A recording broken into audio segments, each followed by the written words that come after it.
Nuk e pash, pra, me njerin po bisedoja dhe tjetri më goditi pas koke. Po, ka ndodhur ngjarje? Çfarë vendi? Po ka ndodhur në hyrje të Vlorës, pra, te kjo karburant aty, te një pik karburanti. Isha duke furnizuar? Po, isha duke furnizuar, do kthesha në Tiranë në fakt, edhe kjo ishte. Por nuk e kam ide. Erdhën papandehur, bisedove? Po jo, erdhën aty provokuan edhe në fakt pastaj filluan me fjalë fyese, edhe kjo ishte gjithë debati.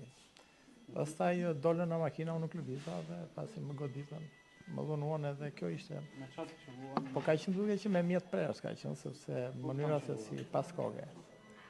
Po pjesë tjera të trupit? Jo, pas koke se unë isha ulur në makinë, isha në vend parë makinës, isha në Ata kanë qëlluar koptike që brenda makinës. Po brenda makinë, njëri nga drejtarja po më ofendonte, tjetri kaloi na deri pasagerit aty. Po jo, pse ke parkuar keq makinën, pra pse po i hedh karburant aty dhe ke zënë gjysmë e karburantit. Pra ishte një mënyrë, një form provokimi, kupton. Mendoj se ishte diçka tjetër, jo makina. Nuk e di tani, nuk e di, në këtë momente nuk mund të them gjë sepse nuk duhet